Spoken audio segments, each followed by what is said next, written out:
An elderly woman returns alone to the family estate following her husband's death. Just as she enters, she is startled by the housekeeper, who silently warns her, something terrible is about to happen. Hiding, she overhears her son and daughter-in-law plotting to have her declared incompetent and committed in order to seize her assets. But what they don't know is that the matriarch still holds control of the company and is ready to fight back. If this story interested you, don't forget to subscribe to our channel and tell us what city you're watching from. Let's continue. I promise this will be the best story you'll ever hear in your life. The night fell heavy over the Upper East Side in New York City as the black car parked in front of the wrought iron gate. Mrs. Helen watched from the window at the imposing facade of the mansion she had helped build decades ago, brick by brick, dream by dream, alongside Albert. The house seemed different now, shrouded in shadows that were not just from the night. There was something about those lit windows, that heavy silence coming from within, that made her hesitate before getting out of the vehicle. The driver opened the door, and she thanked him with a discreet gesture. Her steps were slow, not due to age, but to the weight she had carried since Albert had passed. 3 months. Only 3 months, and everything seemed to have changed. The cracks that were once invisible now tore through the fabric of the family like silent claws. Helen felt it in the way Michael looked at her, in Vanessa's polite coldness, in the distance that had settled between her and the son she had raised with so much love. She climbed the steps to the main entrance, her black purse hanging from her arm, a wool coat covering her shoulders. The key turned in the lock with a familiar, comforting click. But as soon as the door opened, something paralyzed her. Constance, the housekeeper who had worked in the house for years, was standing in the entrance hall, her eyes wide with an expression Helen had never seen before. It was fear, it was urgency, it was a silence that screamed. Before Helen could say anything, Constance approached quickly, placed a finger on her lips, asking for silence, and with her other hand, grabbed her employer's arm with unusual force. This was not the submissive and discreet Constance she knew. This was a woman on high alert, her body tense like a rope about to snap. Helen felt her heart race. Something was deeply wrong. Constance pulled her inside, closing the door carefully, as if fearing the noise would awaken a sleeping monster. The hall was in semi-darkness, only a lamp lit in the corner casting long shadows on the marble-clad walls. The house, which had always been so alive with voices echoing through the corridors, music coming from the living room piano, and the laughter of grandchildren visiting on weekends, now felt like a mausoleum, a place where secrets grew like mold on the walls. "Mrs. Helen, where?" Constance asked in a very low voice, almost a hoarse whisper. "I need to talk to you. It's urgent, very urgent." Helen frowned, trying to understand. "What's going on, Constance? Why all this mystery?" The housekeeper glanced around, making sure they were alone, and then pulled Helen into the pantry, a small, discreet room at the back of the kitchen where no one would ever look for them. The pantry smelled of spices, ground coffee, dried herbs. Constance closed the door and finally let go of Helen's arm, but her eyes remained fixed, alert, almost feverish. "Mrs. Helen, you need to listen to me carefully. You can't interrupt, you can't react loudly, you can't do anything that draws attention. Promise me." Helen nodded slowly, fear beginning to seep into her veins like ice. "I promise. You can speak." Constance took a deep breath, her hands trembling slightly. "They're planning something against you. Mr. Michael and Mrs. Vanessa. I heard everything. They don't know I heard, but I did. And it's serious, Mrs. Helen. Very serious." Helen felt her legs weaken and leaned against the shelf beside her. "Planning what, Constance? What are you talking about?" The housekeeper swallowed hard. "They want you to sign some papers tomorrow, papers that will take away your control over everything, over the company, over the assets, over the decisions, and after that, they want to commit you to a clinic. They say you're not well, that you're confused because of losing Mr. Albert, that you need special care. But it's not true, Mrs. Helen. I know it's not true. This is a plan to push you away from everything." Helen felt the world spin. Constance's words echoed in her mind like funeral bells. Michael, her son, the boy she had cradled in her arms, taught to walk, to read, to dream. How was it possible? How could he do this? And Vanessa, that woman with a sweet voice and a calculated smile who had entered the family 10 years ago, winning everyone over with her elegance and charm. Helen had always sensed something strange about her, a coldness disguised as kindness, but she never imagined it could go this far. "Are you sure, Constance?" "Absolutely." The housekeeper nodded vigorously. "Yes, I am, Mrs. Helen. I was cleaning the hallway near the study, and I heard their voices. They were speaking softly, but I heard everything.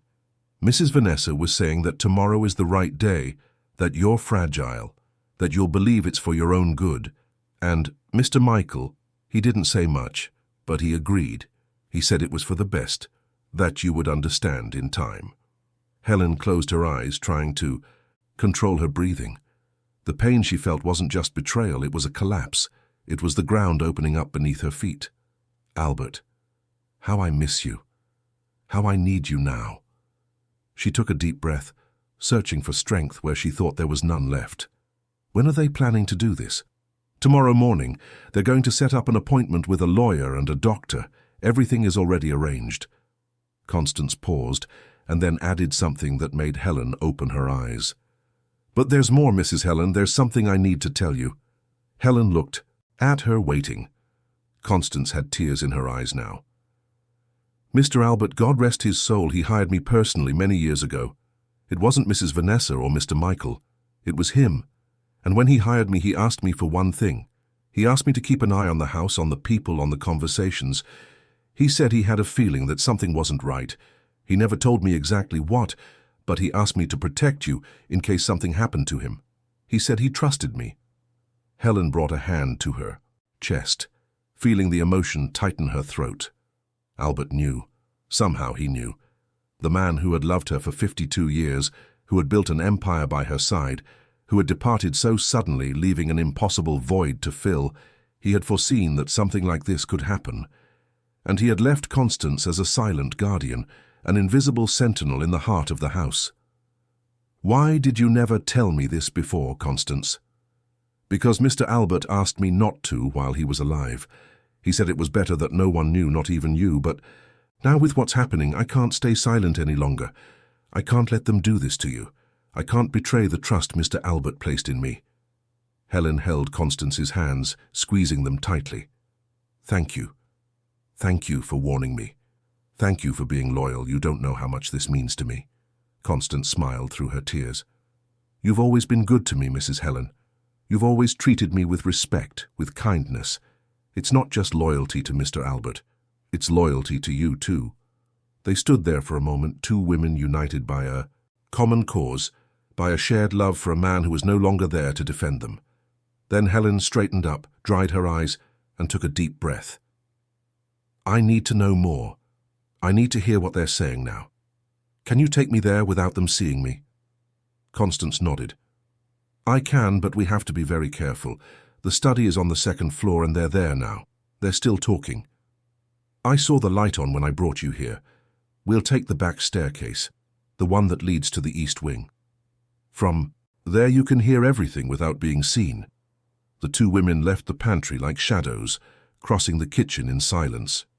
Constance knew every floorboard that creaked, every hallway that echoed, every corner that had a reverberation. She guided Helen with the dexterity of someone who had spent years in that house, learning its secrets, its rhythms, its breaths. They climbed the narrow staircase that the old staff used, now seldom frequented, and reached the second-floor corridor. The study door was ajar. A sliver of golden light escaped through the crack, partially illuminating the hallway. Helen could hear voices. Voices she knew. Voices she loved. And now voices that betrayed her. Constance positioned her in a strategic alcove, protected by a decorative column, from where they could hear everything without being seen. Helen leaned against the cold wall, closed her eyes, and just listened. Vanessa's voice was soft, almost affectionate, but there was an underlying hardness to it that Helen had never noticed before. "It's simple, Michael. Tomorrow morning when she wakes up, you'll tell her you've scheduled a meeting with the family lawyer to update some documents. She won't suspect a thing. You're her son. She trusts you. And when we get there, Dr. Robert will already be waiting. He will certify that she's not in a condition to make decisions. It's all very quick, very smooth. She won't even realize what's happening until it's all settled. Helen felt her blood run cold. Dr. Robert, the family doctor, a man she thought was trustworthy, who had cared for Albert in his final months. He was involved too. It was a well-orchestrated conspiracy, with pieces placed strategically on the board. She was surrounded and didn't even know it. Michael's voice was more hesitant, laden with poorly disguised guilt. I don't. No, Vanessa. This feels so wrong. She's my mother. She doesn't deserve this. Vanessa sighed, a sigh full of impatience, feigning understanding. Michael, my love, that's exactly why we're doing this. It's for your mother. She's not well. You've seen for yourself how lost she's been, crying in corners, isolating herself. She needs professional help. And as for the company, you know she's no longer fit to manage anything. It's not cruelty. It's care. Helen clenched her fists. Care. What a beautiful word to disguise greed, to mask usurpation. She wasn't lost. She was grieving. She was processing the loss of the man she had loved for over half a century. But that didn't make her incapable. It didn't make her fragile. It didn't make her unworthy of deciding about her own life, her own assets, the legacy she had built with her own hands. But what about after? Michael continued. What if she doesn't accept being committed? What if she resists? Vanessa laughed, a soft, icy laugh. She won't resist, darling. When Dr. Robert gives his assessment, she'll understand it's for the best. And if she doesn't understand at first, she'll come around. Dr. Francis's clinic is excellent.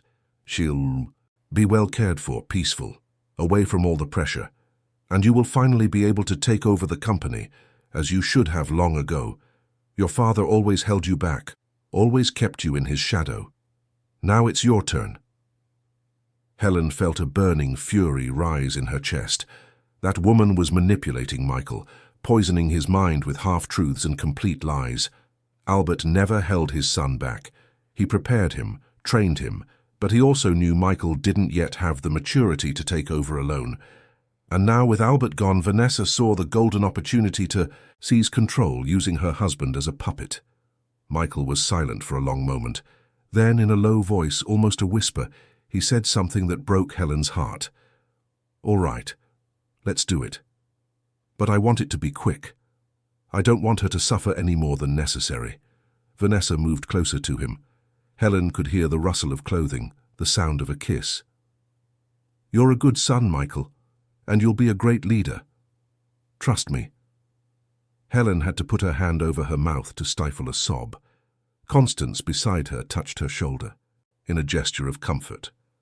They stood there for a few more minutes, listening to the final details of the plan.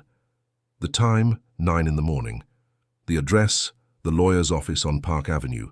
The clinic, upstate, far from everything, far from everyone. A place where Helen would be forgotten, erased, turned into a resolved problem. When the voices finally fell silent and the footsteps moved away towards the couple's bedroom, Helen and Constance descended the same back staircase, returning to the pantry. Helen was trembling, not from cold but from anger, from fear, from pain. She sat on a wooden stool and covered her face with her hands. How could he? How could my son agree to this? Constance knelt beside her. He's weak, Mrs. Helen. He always has been. Mrs. Vanessa knows that and uses it. She manipulates him with pretty words, makes him believe he's doing the right thing. But deep down, Mr. Michael doesn't have the strength to stand up to her, and that makes him an accomplice. Helen lifted her face, her eyes red. An accomplice, yes. That's what he is. Michael hadn't created the plan, but he had accepted it. He hadn't led the betrayal, but he had followed. And that was just as painful.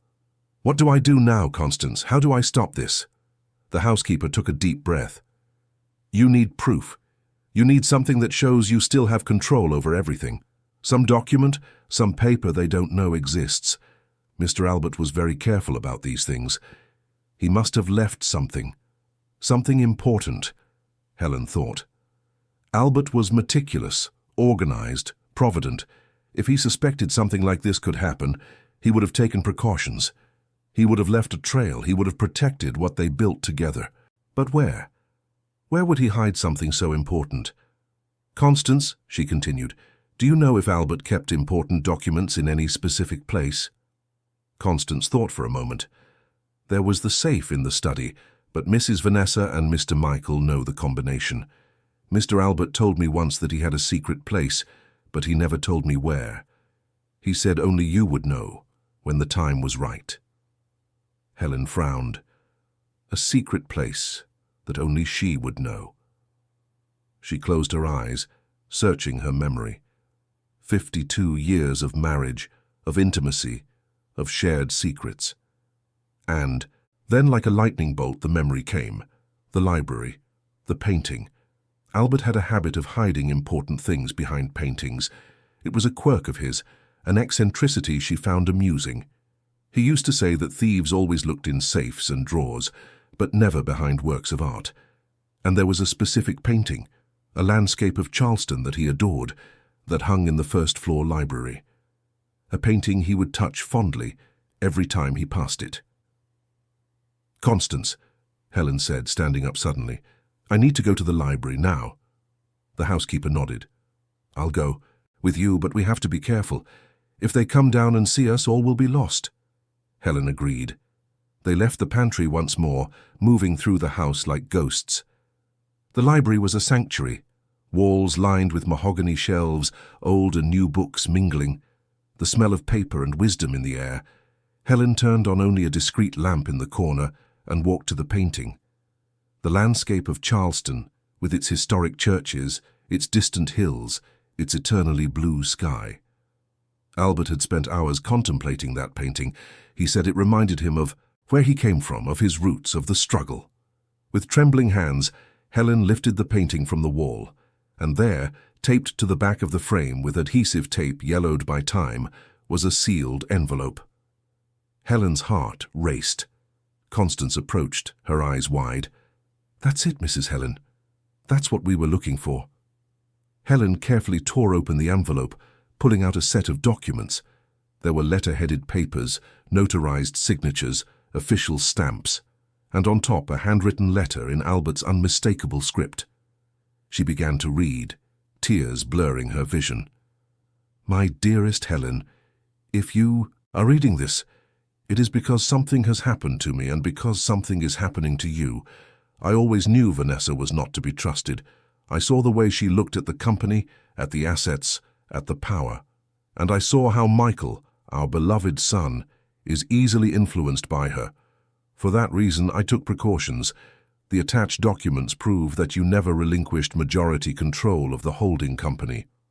Although I delegated administrative functions to Michael, you have always been and always will be the primary stakeholder. Any decision involving the company, the assets, the estate requires your signature. It requires your consent. No one can take that from you, my love, no one. Protect yourself, protect what we built, and forgive our son. He is weak, but he is not evil. Vanessa is the poison. Michael is just the victim. With all my eternal love, Albert." Helen finished reading and hugged the documents to her chest, crying silently. "Albert, you never abandoned me. Even in death, you still protect me." Constance touched her arm gently. "You have what you need now, Mrs. Helen. You have the proof, you have the truth. They can't do anything against you." Helen dried her tears, straightened her shoulders, and put the documents back in the envelope. "I will not let them silence me, Constance. I will not let them erase me. Tomorrow, when they think they're taking me to sign my own sentence, I will show them who I really am. I will show them that Helen did not die with Albert. She is still here, stronger than ever." Constance smiled, proud. "And I will be by your side, Mrs. Helen. Always." They returned to the pantry, hiding the envelope in a safe place, planning their next steps. The night was still long and the morning would bring the battle, but Helen was no longer alone. She had Constance. She had the truth. She had the memory of Albert by her side. And she had, above all, the certainty that no one else would steal her voice, her dignity, her life. The dawn arrived slowly, bringing with it that grey light that precedes the sunrise. Helen had not slept. How could she? She had spent the last few hours in the small ground-floor guest room where Constance had settled her with care, away from prying eyes, away from suspicion. There, sitting in the moss-green velvet armchair, with Albert's envelope in her hands, she had reread every word, every comma, every signature. The documents were clear, indisputable. She was still the owner of everything, the holding company, the business, the properties, the accounts. Everything remained under her name, under her control. But what had touched her most was the letter. Those words written by the hand that had caressed her face for decades, that had held hers during difficult times, that had built an empire by her side. Albert knew. He had always known that something like this could happen. And yet, even foreseeing the betrayal, he had chosen to protect her in silence, arming her for the battle that would come after his departure. "Forgive our son," he had written. "He is weak, but not evil." Those words echoed in Helen's mind like a painful mantra. Constance entered the room carrying a steaming cup of coffee and a piece of buttered toast. "You need to eat something, Mrs. Helen. You'll need strength for what's ahead." Helen accepted the cup, thanking her with a tired look. She sat at the small table by the window and looked out at the garden. The rose bushes she had planted herself decades ago were still blooming, resilient, beautiful, silently victorious over time. Constance pulled up a chair and sat beside her. "You're going to face them today, aren't you?" Helen nodded, sipping the hot coffee. "I am. But first I need to better understand what Albert left for me. These documents prove I have control. But I need to know if there's anything else, any instruction, any detail I might have missed." She spread the papers on the table. There was the holding company's articles of incorporation, with her signature as the majority partner. There were minutes from old meetings, recording that Michael had been appointed CEO, but always under her supervision. There were bank documents showing that the main accounts required dual signatures, hers and Albert's, and now, with his absence, only hers. And there was something else, a folded paper at the bottom of the envelope that she hadn't noticed before. Helen unfolded it carefully. It was a handwritten list, also in Albert's script, a list of names: Dr. Robert Miller, Dr. Francis Lewis, Gregory Finch, attorney. Next to each name, a short, almost coded note. Robert, compromised. Francis, clinic under investigation. Gregory, conflict of interest, also representing daughter-in-law's interests. Helen felt a chill run down her spine. Albert had not only foreseen the conspiracy, he had investigated the people involved. He knew their dirty secrets, their irregularities, their shady connections. Constance, looking over Helen's shoulder, widened her eyes. Mr. Albert knew all of this. He was prepared to protect you even after he was gone. Helen turned the paper over. On the back there was one more note, this time an address and a name. Eleanor Gaines, attorney, 1042 Madison Avenue. Trust her. And just below, Albert had added, "She has a copy of everything. If something happens to me and you need help, find her. She knows the truth." "Constance," Helen said, her voice firm despite her exhaustion, "I need to speak with this lawyer today, before I face Michael and Vanessa. I need to be sure that I am completely protected, that there will be no surprises." The housekeeper nodded. "I'll look up her number in the directory and call right now. It's early, but if Mr. Albert trusted her, she'll understand." A few minutes later, Constance returned with the news. "Ms. Gaines said she can see you at 7 in the morning before her normal business hours. She said she's been expecting this call for months, ever since she heard of Mr. Albert's passing." Helen took a deep breath. So Albert had told her. He had prepared everything. He truly knew me. He knew I wouldn't give up, that I would fight. They left the mansion while it was still dark, using the side door that led to the back garden. Helen had dressed in a sober, elegant suit, her hair tied in a flawless bun. She looked like a general going to war. And in a way, that's exactly what it was.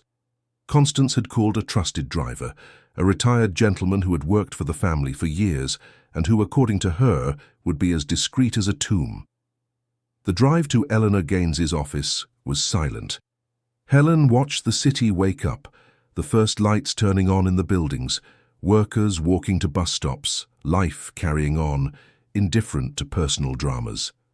New York City was like that, a metropolis that swallowed pain and joy with the same voracity, without stopping to mourn or celebrate.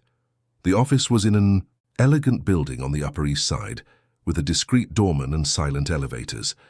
Helen went up to the 10th floor, where a golden plaque announced Eleanor Gaines, attorney at law. The door opened before she even rang the bell. A woman of about 50, with grey hair cut in a modern style, red-framed glasses and a kind smile, greeted her. "Mrs. Helen, it's an honor to finally meet you in person. Albert spoke so much about you. Please, come in." The office was cozy, with shelves full of law books, a large dark wood desk, and on the wall, diplomas and certifications that attested to the woman's competence. Eleanor served fresh coffee and sat across from Helen, her hands clasped on the desk. "I know you're going through a difficult time, Mrs. Helen, and I also know that today is the day they will try to take from you what is yours by right. Albert warned me about this. He made me promise that if anything happened to him, I would protect you. So here I am. Let's talk calmly, and I will explain everything you need to know." Helen placed the envelope on the desk. "I found this last night, hidden behind a painting in the library. Albert left it for me." Eleanor opened the envelope, examining the documents with the trained eye of someone who lives surrounded by papers and laws. She nodded several times, a satisfied smile forming on her lips. "He was meticulous.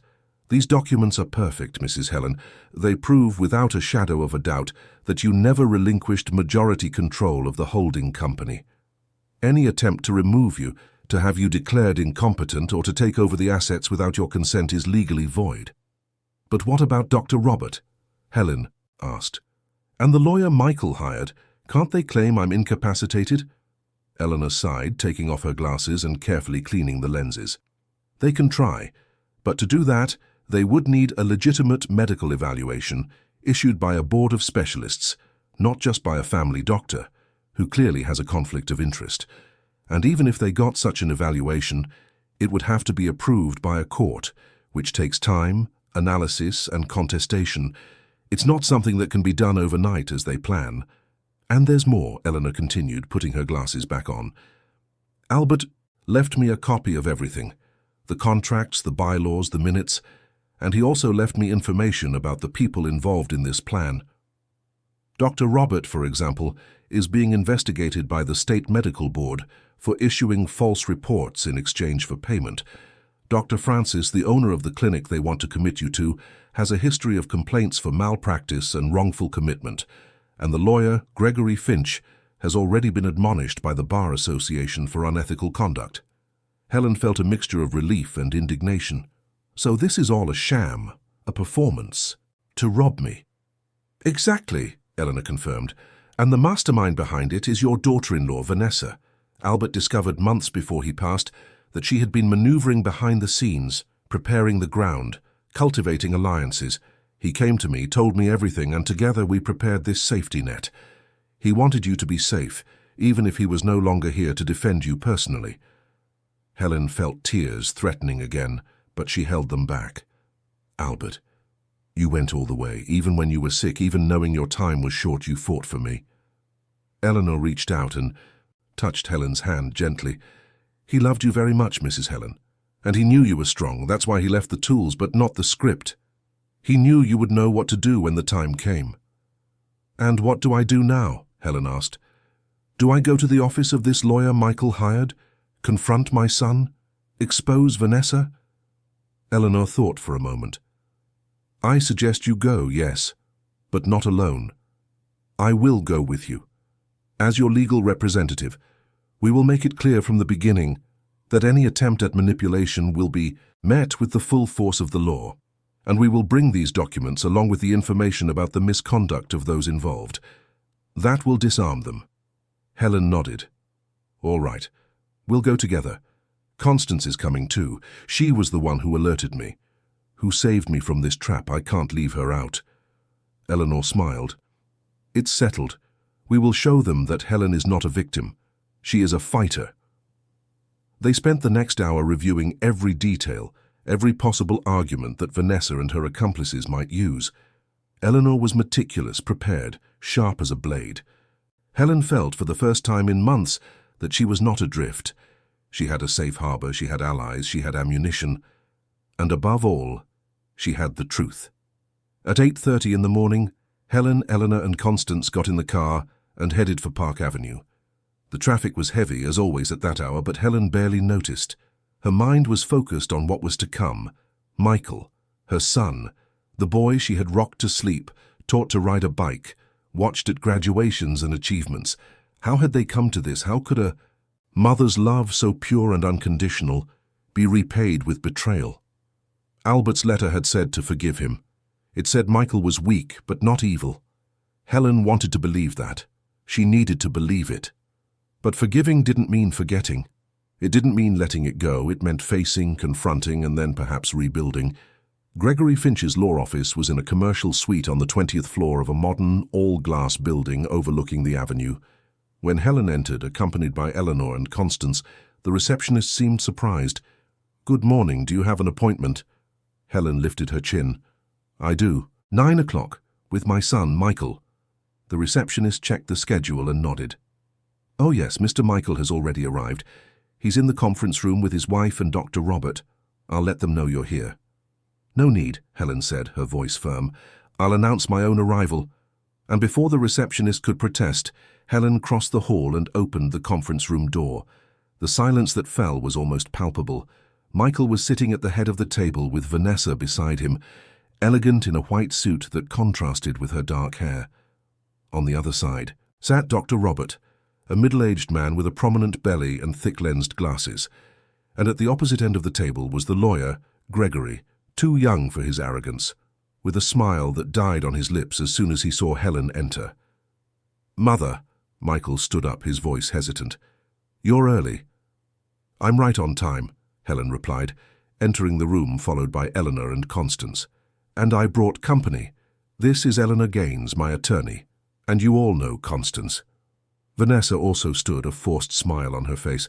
"What a surprise, Mrs. Helen, we didn't know. You'd be bringing legal representation." "It's a simple meeting, just to update some documents." "Simple," Helen repeated, her voice laden with irony. "Yes. It seems there's a lot of simplicity in the air today." She pulled out a chair and sat down, placing her handbag on the table. Eleanor and Constance positioned themselves behind her like sentinels. "So, let's begin. What are these documents that are so urgent they require my signature?" Gregory cleared his throat, trying to regain his composure. "Well, Mrs. Helen, as Mr. Michael may have explained, these are documents aimed at protecting the family's assets during a delicate time. With the recent loss of Mr. Albert, it's prudent to reorganize the company's control structure to ensure everything runs without interruption." "Interesting," Eleanor interjected, her voice calm but sharp. "And why wasn't this reorganization formally communicated to my client, who is the majority shareholder of the holding company? Why was the summons to sign such important documents made in a hasty, informal, almost clandestine manner?" Gregory blinked, uncomfortable. "It's not clandestine, it's just practical. Mrs. Helen is in mourning. We didn't want to overburden her with bureaucracy." Vanessa leaned forward, her tone syrupy sweet. "It's true, Mrs. Helen. We're just trying to make things easier for you. We know how difficult these last few months have been. We want you to rest, to take care of yourself, to not worry about the company." Helen looked at Vanessa directly in the eyes. "And having me committed to a clinic upstate is also part of this care." Vanessa turned pale. Michael looked at his wife, confused. "What are you talking about, Mother?" Helen turned to her son. "I'm talking about the plan you and your wife concocted. The plan to have me sign documents that would make me legally incapable of making decisions and then commit me to a clinic, claiming mental confusion and emotional fragility. I'm talking about the attempt to rob me, Michael, to erase me, to silence me." The silence that followed was deafening.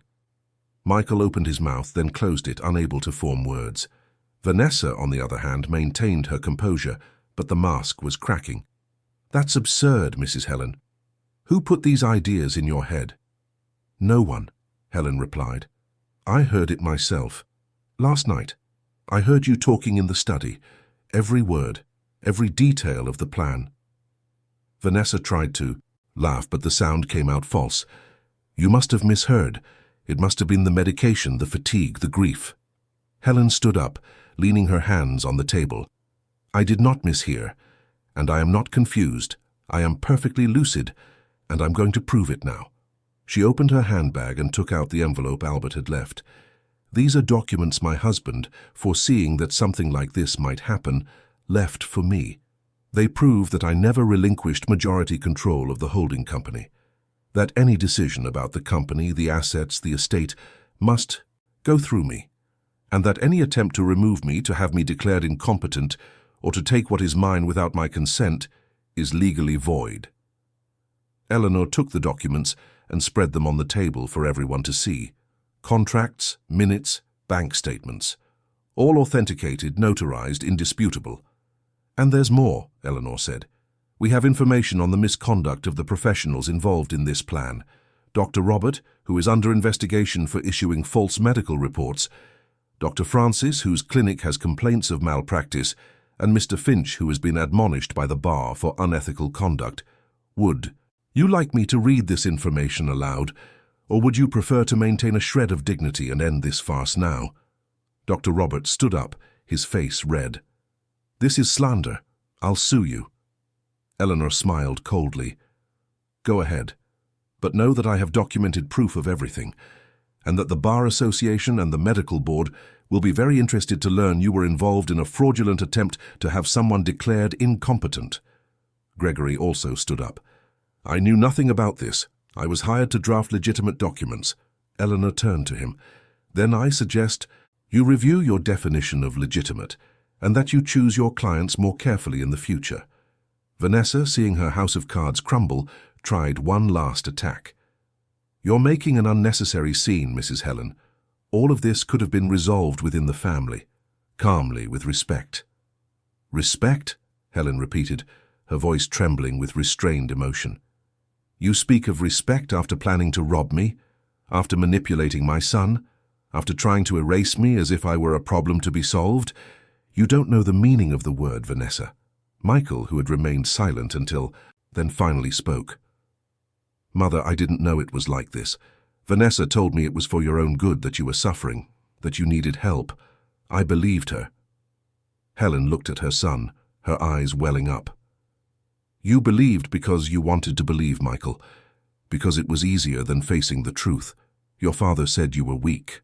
I never wanted to believe it, but now I see he was right." Michael hung his head in shame. Helen took a deep breath, regaining control.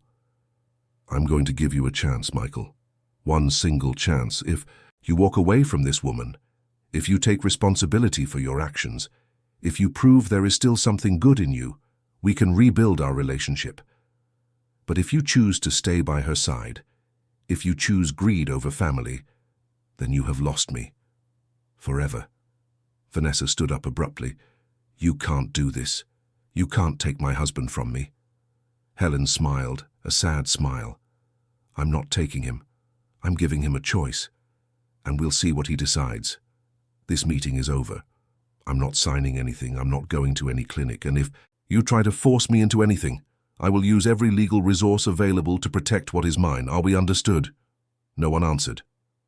Helen picked up her bag, turned, and walked out of the room, followed by Eleanor and Constance. She left behind a trail of embarrassed silence, of shattered plans, of fallen masks. As she stepped into the elevator, she finally allowed the tears to fall. Constance held her hand. "You were incredible, Mrs. Helen. You were brave. You were just. You were strong." Eleanor agreed. "Albert would be proud." Helen smiled through her tears. I hope that wherever he is, he knows I didn't give up, that I fought, that I won." The elevator descended in silence, taking them back to the street, to the city, to the life that went on, now with a new chapter beginning, a chapter of justice, of truth, of a new start. The days following the confrontation at the lawyer's office were filled with a silent tension that hung over the mansion like a dense fog. Helen had returned home with Constance and Eleanor, the three women united by a victory that, though significant, still left a bitter taste. Victory, after all, was not synonymous with peace. It was merely the beginning of a new phase where open wounds would need to be treated with care, where relationships would need to be rebuilt or definitively ended. Michael did not come home that night, nor the next. Helen learned through Constance, who kept discreet contact with other staff members, that he and Vanessa were staying at a hotel in Soho. According to reports, the couple was arguing intensely, their voices echoing down the hotel corridors, their public glances filled with poorly concealed tension. The plan had crumbled, the charade had been exposed, and now each was dealing with the consequences in their own way. Helen spent her days in the mansion trying to regain a routine, but it was difficult. Every corner of that house held memories of Albert, and now it also bore the scars of Michael's betrayal. She walked the halls as if traversing a minefield, alert to every sound, every movement, every shadow. The house, which had always been her refuge, her sanctuary, now seemed like a contested territory, a space where security was a fragile illusion. Constance had become more than an employee. She was a confidant, an ally, a guardian. The two spent hours talking in the kitchen, drinking coffee, reminiscing about Albert, planning their next steps. Eleanor visited daily, bringing legal updates, guidance, and emotional support. Helen realized she was building a new safety net, formed not by blood ties but by bonds of genuine trust and loyalty. On the afternoon of the third day after the confrontation, the mansion's doorbell rang. Helen was in the library, rereading some old documents when Constance appeared at the door, her face tense. "It's Mr. Michael, Mrs. Helen. He's alone. He said he needs to talk to you." Helen felt her heart race, alone, without Vanessa. That was significant. "Let him in, Constance, and please, stay close." Michael entered the library with hesitant steps, his hands in his pockets, his eyes avoiding his mother's gaze. He wore a rumpled shirt, his beard was unshaven, a disheveled appearance that contrasted with the elegance Helen was used to. He seemed smaller, diminished, as if guilt had shrunken him from within. "Mother," he began, his voice hoarse, "I don't even know where to start." Helen closed the book she was reading and gestured to the armchair in front of hers. "Sit down, Michael, let's talk." He obeyed, sinking into the chair as if carrying the weight of the world on his shoulders. For a long moment, neither spoke. The silence was thick, heavy with everything that needed to be said, and couldn't find a way out. Finally, Michael took a deep breath and began, "I ruined everything, Mother. I ruined our relationship. I ruined your trust. I ruined Dad's memory. And I have no excuse. None. Vanessa manipulated me, yes, but I let her. I chose to believe her because it was easier than facing the truth. The truth that I'm weak, that I was never the man Dad wanted me to be, that I always looked for shortcuts instead of building my own path." Helen listened in silence, her heart aching. To see her son break down like this was painful, but necessary. It was the first step toward redemption, if that was even possible. Michael continued, the words pouring out as if they had been dammed up for a long time. "When Dad died, I felt lost. He was always the pillar, the compass, the reference, and suddenly he wasn't there anymore. And I would look at you, Mother, and see your pain, and I felt helpless. I didn't know how to comfort you, how to fill the space Dad left empty. And Vanessa, she saw that. She saw my insecurity and she used it." He paused, wiping his eyes with the back of his hand. "She started slowly. First it was subtle comments about how you were suffering too much, how you needed professional help. Then came suggestions about how I needed to take on more responsibility at the company, be firmer, more decisive. And then the plan. She presented it as the perfect solution. You would be cared for, you would have peace, and I would finally prove I was capable of leading. I didn't see the malice behind it, or I didn't want to see it." Helen finally spoke, her voice low but firm. "You are my son, Michael. I raised you. I loved you. I supported you every step of the way. But I cannot forgive you if you don't take full responsibility for your actions. Vanessa manipulated you, yes, but you are a grown man. You had a choice, and you chose the easier path, the path of betrayal. Michael nodded, tears streaming down his face. I know, and I'm here to take that responsibility. I broke up with Vanessa last night. I told her I can't be with her anymore, that what she did was unforgivable, that I choose my family, I choose you, I choose Dad's legacy. Helen felt a wave of relief but also caution. And she just accepted it, without a fight? Michael gave a bitter smile. She fought. She screamed, cried, threatened, said I was making a mistake, that you had manipulated me, that I would regret it. But I didn't change my mind. I've already contacted a lawyer to start the divorce proceedings, and I want to give back everything she brought into the marriage. I don't want anything that came from her. Helen stood up and walked to the window, looking out at the garden. The afternoon sun lit up the rose bushes, turning the petals into small red and yellow flames. Michael, she said without turning around, I want to believe you. I want to believe this decision is genuine, that it comes from the heart, not from convenience. But you need to understand that trust is not rebuilt overnight. It will take time. It will require concrete proof, not just words. I know, he replied, and I'm willing. I want to learn from you, Mother. I want to learn to be the man Dad wanted me to be. I want to honor his legacy, not destroy it.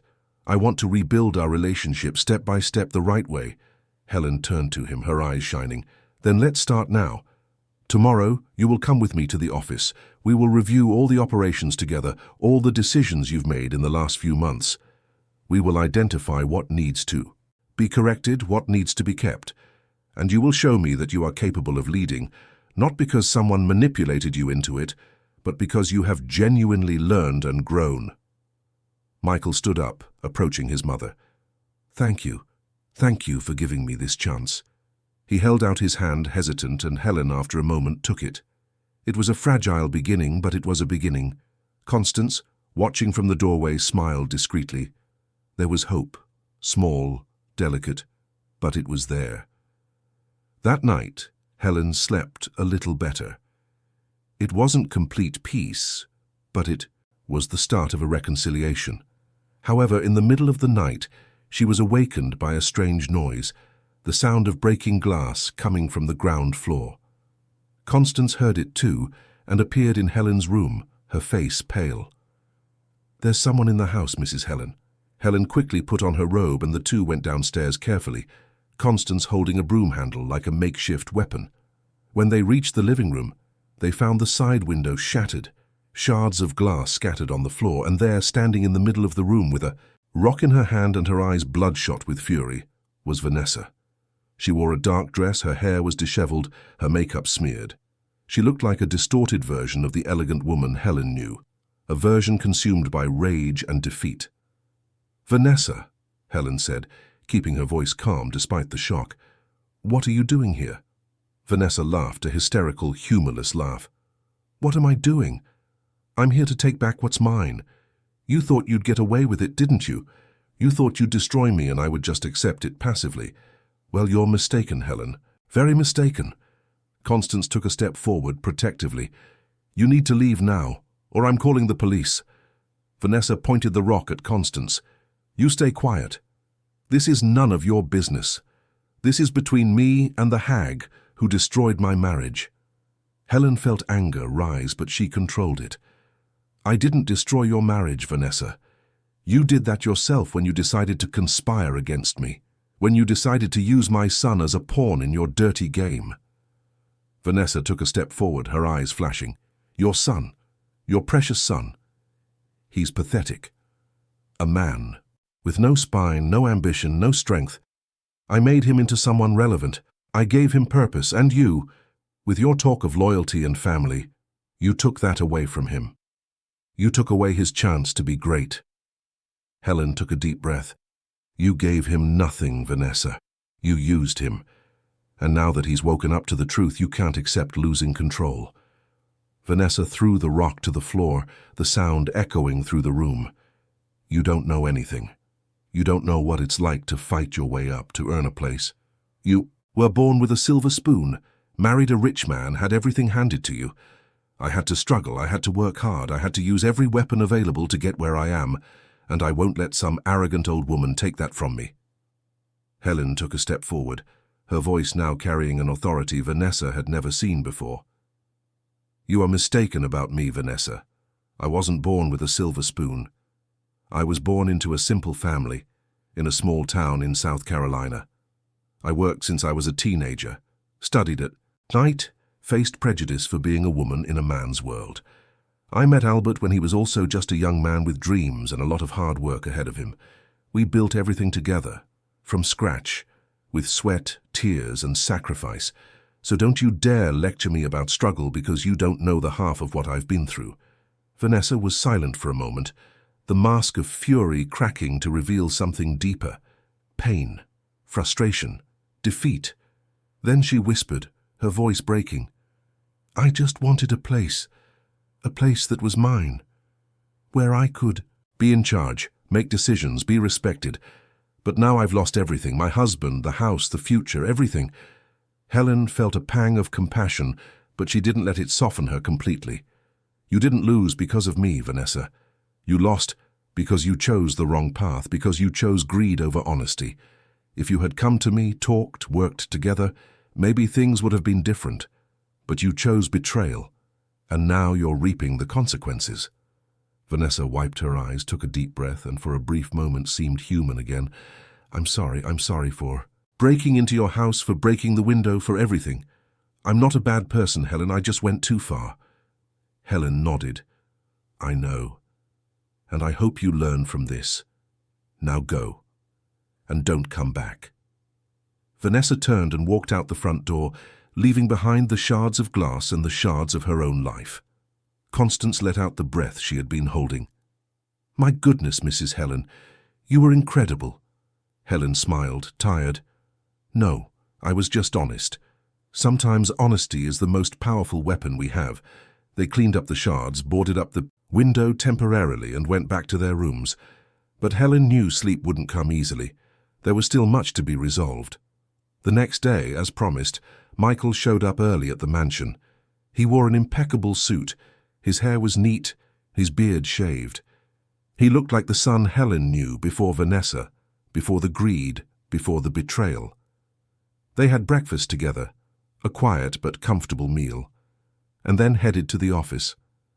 The holding company's headquarters were in a corporate building in Midtown Manhattan, a modern yet welcoming space, with designer furniture and plants scattered throughout. Helen hadn't been there in months since Albert had passed. Entering that space was like stepping back in time, but also like taking a step forward. The employees greeted her with respect and affection, many with teary eyes upon seeing her. She and Michael locked themselves in the president's office, a large room with a view of the city, and spent hours reviewing reports, contracts, and decisions. Michael explained every choice he had made, every deal he had closed, every problem he had faced. Helen listened attentively, asking questions, pointing out mistakes, acknowledging successes. It was a process of mutual learning, where mother and son reconnected through work, through Albert's legacy. At the end of the day, Helen leaned back in her chair and looked at Michael. You did well today. You showed that you've learned, but there's still a lot to do. Many wounds to heal, many bridges to rebuild. Michael nodded. I know, and I'll work on it every day for as long as it takes. Helen smiled.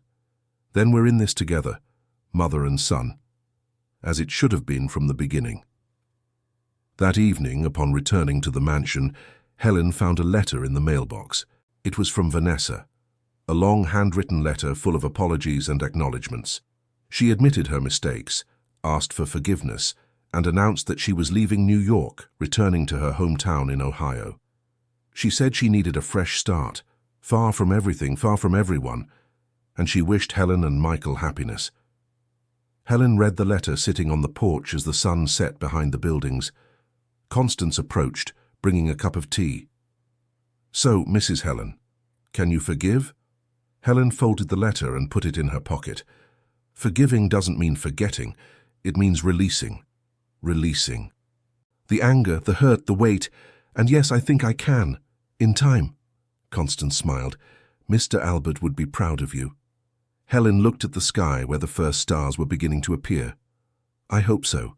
I hope he knows I honored his love, that I honored our story, that I won not with vengeance but with justice. The night fell softly, bringing with it the promise of better days. The mansion, which had once seemed like a battlefield, was now becoming a home again. The wounds were still open, but they were beginning to heal, and Helen, standing on the porch, knew the worst was over. Now it was time to rebuild, to live, to honor the past without being imprisoned by it, to look to the future with hope, with strength, with the certainty that she had survived the storm and emerged stronger on the other side. 3 months had passed since that tense morning in the lawyer's office, and the Upper East Side mansion breathed differently. There was a lightness in the air that Helen hadn't felt since Albert had passed. It wasn't the absence of pain, nor the forgetting of grief. It was the acceptance that life went on, that love remained even when the loved one was no longer physically present, that it was possible to honor the past without being its prisoner. Helen woke up every morning with a renewed purpose. She had returned to the company daily, no longer as a distant or merely symbolic presence, but as an active, present, engaged leader. Alongside Michael, who now worked with a dedication she had never seen before, she reviewed every department, every process, every strategic decision. Together they implemented significant changes, modernized operations and opened new markets. The company, which for a brief moment had been on the verge of being usurped, was now thriving like never before. Constance remained the invisible heart of the house. But now, after all they had been through together, she was no longer just the discreet housekeeper. She was a friend, a confidant, an inseparable part of Helen's story. The two spent their afternoons talking in the kitchen, preparing old recipes, remembering Albert with smiles instead of tears. Constance had revealed talents that had previously remained hidden. She had a natural knack for management, a keen eye for detail, and Helen, recognizing this, had invited her to officially take over the administration of the house with a fair salary and well-deserved recognition. Eleanor had become more than a lawyer. She was a mentor, a counselor, a bridge between the complex legal world and Helen's emotional reality. She visited the mansion weekly, not just to discuss legal matters, but to talk, to share stories, to strengthen that network of women who supported each other. Helen realized that, throughout her life, she had built relationships based on obligation or convenience. But now, in her maturity, she was discovering the true meaning of friendship, the kind you choose, not the kind that is imposed upon you. Michael and Vanessa's divorce had been finalized the previous month, a swift process, with no financial disputes, no public scandals. Vanessa had indeed returned to Ohio, where, according to sporadic information, she was rebuilding her life. Helen held no grudge. She understood that Vanessa was a product of her own wounds, her own insecurities, a hunger for power born from a deep sense of inadequacy. It didn't justify what she had done, but it made it understandable.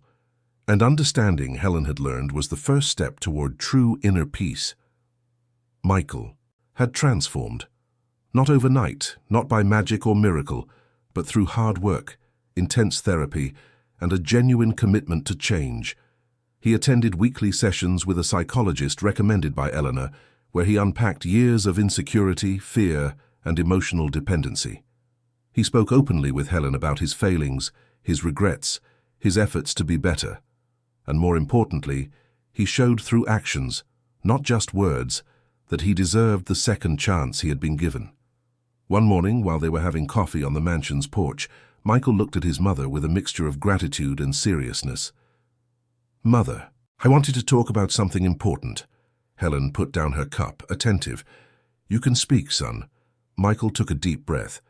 "I know you've returned as president of the company, and I know I've been working as CEO under your supervision, but I don't want this to be forever. Not because I want to push you away, but because I recognize that I'm not ready to lead alone yet. I need more time, more learning, more growth." Helen smiled, touching her son's hand. "That's wisdom, Michael. Recognizing our limits isn't weakness, it's intelligence. Michael continued. So I wanted to propose something, that I spend the next 2 years working directly with you, learning not just about business, but about leadership, about ethics, about the legacy that you and Dad built. And only then, when we both agree I'm ready, I'll gradually take on more responsibility. I don't want shortcuts. I don't want an easy way. I want to earn it. Helen felt her eyes well up. This was what Albert had always wanted. Not a perfect son, but a conscious, humble son, willing to learn. It's a deal, she said. We'll do this together. And when the time comes, you won't take over the company. You will continue the company. You will carry forward what we built. You will add your own story to this story. Michael squeezed his mother's hand, a simple gesture laden with meaning. Thank you. Thank you for not giving up on me. That afternoon, Helen received an unexpected visit. The mansion's gate opened to reveal a middle-aged couple, accompanied by 2 teenage girls. They were Robert and Beatrice, distant cousins of Albert, whom Helen hadn't seen in years, and their daughters. They brought flowers, hugs, and some news. Mrs. Helen, Robert began, we heard, through the grapevine, about everything that happened. The attempt to have you declared incompetent, the conspiracy. And we wanted to come in person to say that we're ashamed we weren't there for you. The family should have come together at such a difficult time. Helen welcomed them with warmth, but also with honesty. Family isn't always the one that shares your blood. Sometimes it's the one you choose, the one that stays by your side when everything falls apart.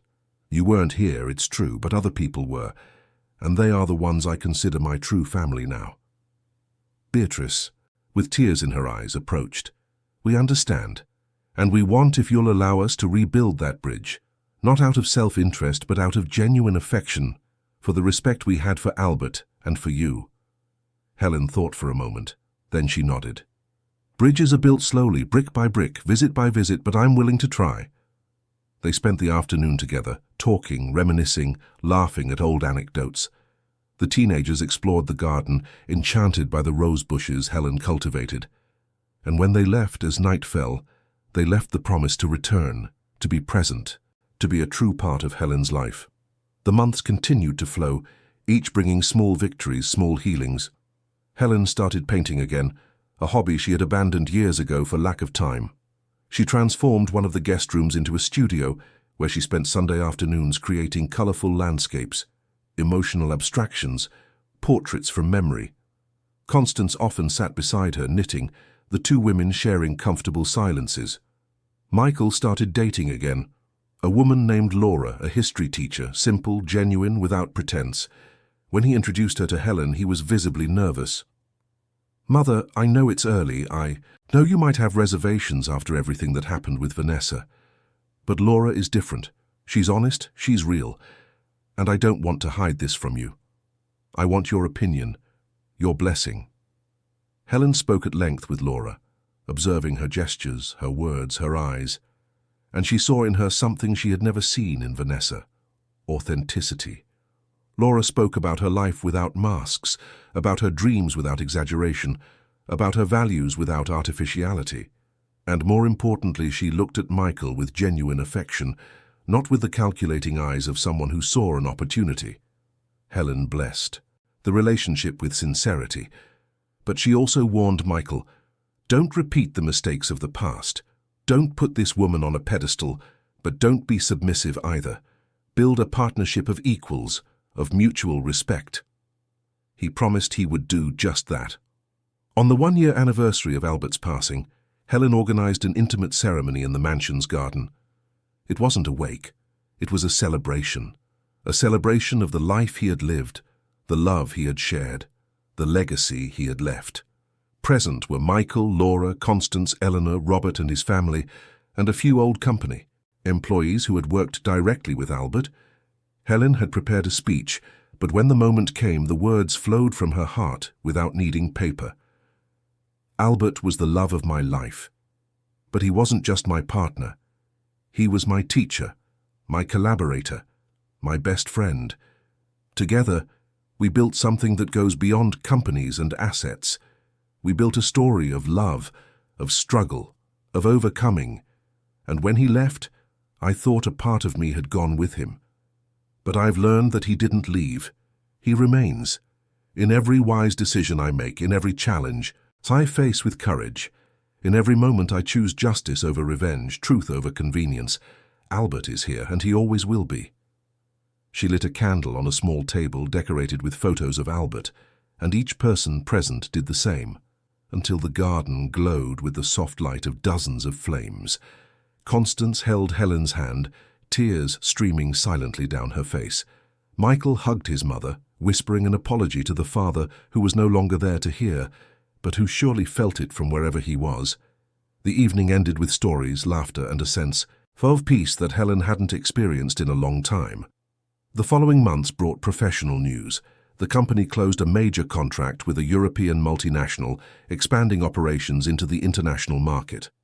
Helen personally led the negotiations, displaying a diplomatic and strategic skill that impressed even the most seasoned executives. Michael attended every meeting, every business dinner, every presentation, absorbing knowledge like a sponge. And when the contract was signed, Helen made sure to credit part of the success to his work. My son was essential in this process, and I am proud to work alongside him. The business press began to notice the company's transformation. Articles were published about the holding's resilience, about Helen's female leadership, about the successful succession in difficult times. In an interview for a business magazine, Helen was asked about the secret to her success. She answered with the simplicity that had always characterized her. There are no secrets. There is hard work. There is honesty. There is the courage to face betrayals without becoming bitter. There is the wisdom to forgive without forgetting. And there is, above all, the ability to get up as many times as necessary, because life doesn't define us by our falls, but by how we rise again. One Sunday afternoon, 6 months after the anniversary of Albert's passing, Helen was in her studio painting when Constance appeared at the door with an envelope. "A letter arrived for you, Mrs. Helen. It's from Vanessa." Helen put down her brush, surprised. Vanessa. After so much time. Constance handed her the envelope and discreetly withdrew, leaving Helen alone with her emotions. The letter was long, handwritten on simple paper. Vanessa wrote about her life in Ohio, about how she was working in a public school teaching English, about starting therapy to deal with her issues. She spoke of regret, of the nights she cried remembering everything she had done, of the weight of the guilt she carried. But she also spoke of growth, of learning, of the journey to become a better person. And she ended with a question. "I wonder if one day, at some point in the future, I might have the chance to look you in the eyes and ask for forgiveness in person. I'm not asking for an answer now. I'm just leaving the door open for when, if ever, you might want to." Helen folded the letter and put it in a special drawer, along with other important memories. She wasn't ready to answer. Maybe she never would be. But the mere existence of that letter, the acknowledgement of her mistake, the effort to change, it all meant something. It meant that even the most lost people could find a way back. Not necessarily back to what was before, but back to themselves. Life at the Upper East Side mansion settled into a comfortable yet vibrant routine. Helen would wake up early, have coffee with Constance, read the newspapers, and go to the company where she worked alongside Michael. She often had lunch with Eleanor, discussing not just legal matters but also literature, art, and politics. She would return home in the late afternoon, paint, tend to her garden, and receive visitors. Laura had become a constant presence, and Helen realized the young teacher had brought a lightness to Michael's life that she had never seen before. They laughed together, cooked together, planned their future together. One winter evening, as the New York cold made the air heavy and the stars shone with unusual intensity, Helen was in the library rereading the letter Albert had left her. "Forgive, our son. He is weak, but he is not evil." She smiled. She had forgiven him, not because Albert had asked, but because she had chosen to. She had chosen to free herself from the weight of resentment, chosen to build instead of destroy, chosen love over bitterness. Michael entered the library carrying 2 mugs of hot chocolate. "May I join you?" Helen gestured invitingly. Of course. They sat together, watching the lit fireplace, the comforting warmth pushing back the cold from outside. "Mother," Michael began, "I wanted to tell you something. These months working by your side have been the best of my life, not because of the business, not because of the financial success, but because I finally understood what Dad was trying to teach me. Leadership isn't about power. It's about responsibility. It's about caring for the people who depend on you. It's about building something that will last beyond your own existence." Helen looked at her son, her eyes shining with pride. "You've learned, Michael. You've truly learned. And your father, wherever he is proud. I am proud." Michael took a sip of his chocolate, thoughtful. "You know what's funny? I spent so much time wanting to prove I was capable of leading on my own, that I was strong, that I was independent. But I only became truly strong when I accepted that I needed help, that I had weaknesses, that learning was more important than pretending to know." Helen nodded. "That is the greatest lesson of all. Humility isn't about diminishing yourself. It's about recognizing our humanity. It's understanding that we are all works in progress. I've also learned a lot in these months. I've learned that grief isn't something we get over, but something we integrate. I've learned that betrayal can either destroy us or strengthen us, depending on how we choose to respond. I've learned that true family isn't always the one we're born into, but the one we build along the way." They sat there for hours, talking about everything and nothing, recovering years of distance, building a new relationship based on respect, honesty, and genuine love. When Michael finally went up to bed, Helen remained in the library, watching the flames of the fireplace dance. She took a piece of paper and a pen and began to write. Not a letter to anyone specific, but a record for herself, a testament to what she had lived, what she had learned, what she had become. Dear diary, or whoever may read this one day. This is the story of a woman who was almost silenced, almost erased, almost turned into a footnote in her own life. But she wasn't, because she fought, because she had allies, because she carried within her the strength of all the women who came before her, who faced injustice, who refused to disappear. I've learned that the worst kind of violence isn't physical. It's the kind that tries to convince us we are incapable, that we need to be protected from ourselves, that our voice doesn't matter. And I've learned that the only way to combat this violence is by reclaiming our own voice, by shouting when necessary, by whispering when appropriate, but always, always making ourselves heard. Helen placed the paper in the same place where she kept Albert's letter and other precious memories. Then she turned off the library lights and went up to her room. Before sleeping, she opened the window and looked out at the city below. New York, with its infinite lights, its constant noises, its tireless energy. A city that, like her, never fully slept. A city that, like her, always found ways to reinvent itself. The months turned into a year, and then two. The company continued to prosper. Michael gradually took on more responsibilities, always under Helen's loving but firm supervision. He and Laura married in a simple ceremony, in the same mansion where so much pain and so much redemption had occurred. Helen was the matron of honor. Constance organized every detail, and Eleanor gave the most moving speech anyone had ever heard. And when the bride and groom exchanged vows, promising to build a partnership of equals, of respect, of true love, Helen felt that the cycle was finally complete. Vanessa did not return. There was no dramatic reunion, no in-person apology, and that was okay. Some stories don't need neatly tied-up final chapters. Some people enter our lives, leave their marks, teach their lessons, and then go their own way. What mattered wasn't the perfect closure. It was the inner peace that came from knowing she had done the right thing, that she had not stooped to their level, that she had kept her dignity intact. Helen continued to paint. Her canvases were now exhibited in a small gallery on the Upper East Side, not out of vanity, but because friends insisted her art deserved to be seen. Each painting told a story, stories of pain transformed into beauty, of grief transformed into memory, of betrayal transformed into wisdom. The people who visited the gallery didn't know the story behind each brushstroke, but they felt it. They felt the raw emotion, the unfiltered truth, the journey of a soul that had walked through hell and returned not just intact, but transformed.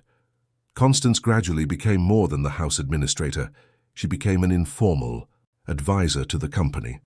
Her observations about people, about dynamics, about unspoken truths were so accurate that Helen began to consult her on important decisions, and Constance, with her simple yet profound wisdom, never ceased to surprise. "You know, Mrs. Helen," she said once, "Mr. Albert was a wise man, but you are even wiser, because he learned how to build an empire. You learned how to rebuild a life, and that is much harder." One spring morning, 3 years after that terrible night she discovered the conspiracy, Helen woke up with a different feeling. It wasn't just peace, it was fullness. It was the certainty that the storm had passed, that the sun was finally shining without a cloud in the sky. She went down to the kitchen, where Constance was already making coffee. "Good morning, Mrs. Helen. Did you sleep well?" "I slept wonderfully. I slept like I haven't slept in years." They had coffee on the porch, watching the garden in full bloom, the roses more vibrant than ever. "Constance," Helen said, "I never properly thanked you for everything you did, for keeping the promise you made to Albert, for protecting me, for being more than an employee, for being a friend, a sister, a guardian." Constance smiled, her eyes welling up. "I did nothing more than what ought to be done. Taking care of the people we love isn't an obligation, it's a privilege." Helen agreed in silence. A privilege. That's exactly what it was. Life itself was a privilege. To love was a privilege. To be loved was a privilege. To fight for justice was a privilege. To win not with violence, but with truth, was the greatest privilege of all. On that sunny morning, with the smell of coffee in the air and the sound of birds in the garden, Helen understood completely. She hadn't won because she was stronger. She had won because she had chosen to be more human, and that, her humanity, preserved in spite of everything, was her greatest victory. Helen's story doesn't end here. It continues. It continues in the company she leads with wisdom. It continues in the son who finally learned the true meaning of strength. It continues in the paintings she creates that touch unknown hearts. It continues in the mansion that breathes again, alive, full of love and memory. It continues in every woman who refuses to be silenced, who rises after a fall, who chooses dignity even when revenge would be easier. Because that is the true victory. Not power over others, but power over oneself. The power to choose who to be, in spite of everything, in spite of everyone. And Helen, standing on her porch, observing the world outside, knew she had chosen right. She had chosen to live. She had chosen to love. She had chosen to fight. And she had chosen to win. Not against others, but alongside them. And that is the only victory that truly matters. End of story. Dear listeners, we hope the story of Helen, Michael, and Constance has deeply touched your hearts. If you were moved by this journey of overcoming, of betrayal transformed into wisdom, and of love that endures through time, please leave a like, subscribe to the channel, and tell us in the comments what marked you most in this story. Was it Helen's courage? Constance's silent loyalty? Michael's redemption? Every day we bring intense stories like this one, revealing the deepest side of the human soul, the conflicts that transform us, and the victories that define us. We look forward to seeing you in the next episode with a new story that will stir your emotions. Until then, remember, true strength lies in never allowing anyone to silence your voice.